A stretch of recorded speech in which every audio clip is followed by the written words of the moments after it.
नमस्ते सम्पूर्णमा।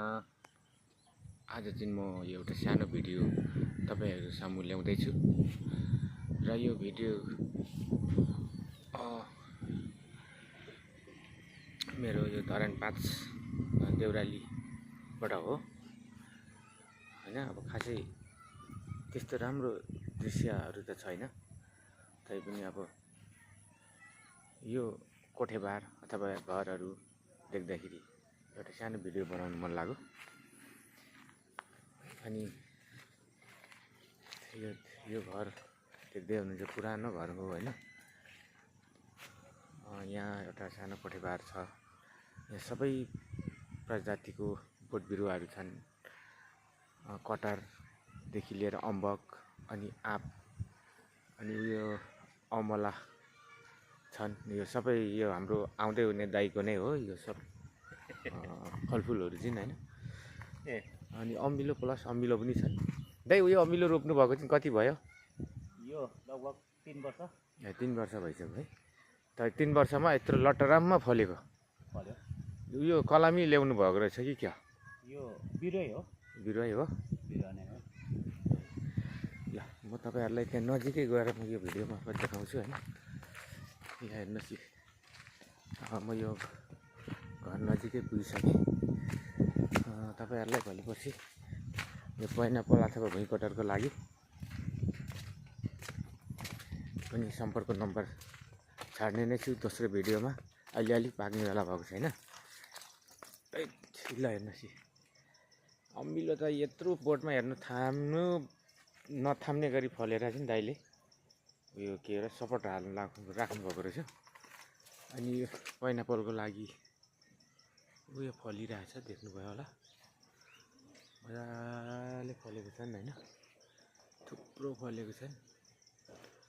अब यो 1 महिनापछि पाक्दैछ हैन। अनि कोठेबार हो। यो कुकुर लाउँदै म चाहिँ फेरि यतैपट्टि फर्केँ भिडियो लिएर। सब आमा छोरा सब खेलाउँदै हुनुहुन्छ यहाँ भाउजू र भाइ। अनि आज यो भिडियो चाहिँ केही 1-2 मिनेटको लागि मात्रै बनाउनु पर्यो। यहाँ एउटा मालपात ट्रक पनि छन् हैन। यहाँ हाम्रो आइतिचकको बस्ती यस्तै छ।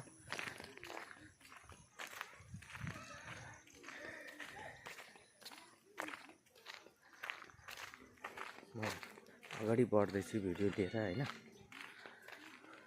यो चाहिँ मेरो घर हो र यहाँ तल चाहिँ मकै पनि उम्रिसकेको छ है। उम्रिसकेको चाहिँ फल्ने बेला भइसक्यो। मेरो घरमा एउटा मौरीको डर राखेको। आजभोलि मौरी नै नबस्दो रहेछ। अस्ति एकचोटि पक्रेर लागिएको थियो। मौरी नै उल्टै भागिदियो। यो कुखुरा लोकल कुखुराहरू यहाँ पर देख्दै हुनुहुन्छ, यो पनि मेरै हो। कुकुर आज कुकुर गोठाले माछु म।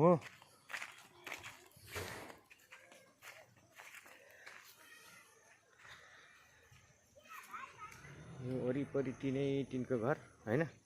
अनि यो गर्मी महिनामा धेरै गाह्रो भएको अवस्था छ अहिले। कुकुरले नै मेरो भिडियोलाई लाथलिङै पारिदिई गइसक्यो यार। सबै दृश्य देखाउनु नपाइकन यतापट्टि हाम्रो धरान 5 को सौने पानबारा भन्ने साइड सुन्नुभएको होला हैन। सुन्नु र चिन्नु हुने साथीहरूले यतापट्टि पर्छन्। तितेपाती यताको घरमा चाहिँ तल दिदीहरू के गरेर बसिराख्नु भएको छ।